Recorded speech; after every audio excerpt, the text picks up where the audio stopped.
Indian പരിസ്ഥിതി ശാസ്ത്രത്തിൻ്റെ മാതാവ് എന്നറിയപ്പെടുന്നത് ആര്? മേധ പട്കർ. കേരള കാർഷിക സർവകലാശാലയുടെ ആസ്ഥാനം എവിടെയാണ്? മണ്ണുത്തി.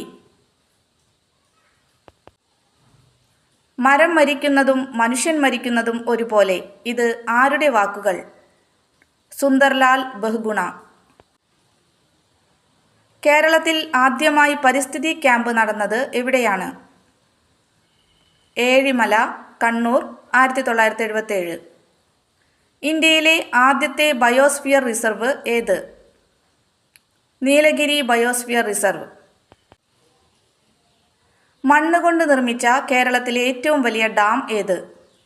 ബാണാസുര സാഗർ ഡാം. ഒരു തൈ നടുമ്പോൾ ഒരു തണൽ നടുന്നു, നടുനിവർക്കാനൊരു കുളിർനിഴൽ നടുന്നു. ആരുടെ വരികളാണ്? ONV കുറുപ്പ്.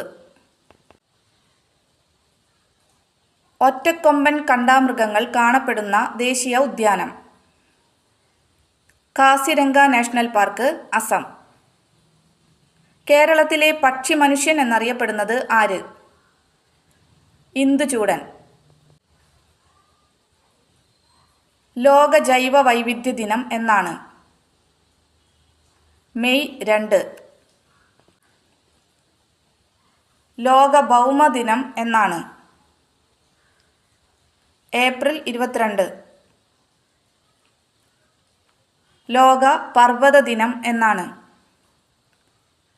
ഡിസംബർ 11. കേരള പരിസ്ഥിതിയുടെ പിതാവെന്നറിയപ്പെടുന്നത് ആര്? John C Jacob. കാടെവിടെ മക്കളെ, മേടെവിടെ മക്കളെ, കാട്ടുപുൽത്തകിടിയുടെ വേരെവിടെ മക്കളെ. ആരുടെ വരികൾ?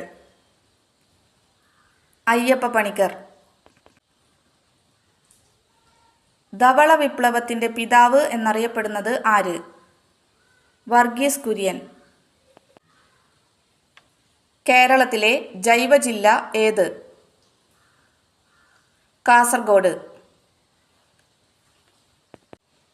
കേരളത്തിൽ ഏറ്റവും കൂടുതൽ ഭൂമി കൃഷി ആവശ്യത്തിന് ഉപയോഗിക്കുന്ന ജില്ല ഏതാണ്? പാലക്കാട്. ലോകചരിത്രത്തിൽ ആദ്യമായി വനസംരക്ഷണത്തിനായി എഴുത്തുകാർ ചേർന്ന് പരിസ്ഥിതി സംഘടന രൂപവൽക്കരിച്ചത് എവിടെയാണ്? കേരളത്തിൽ.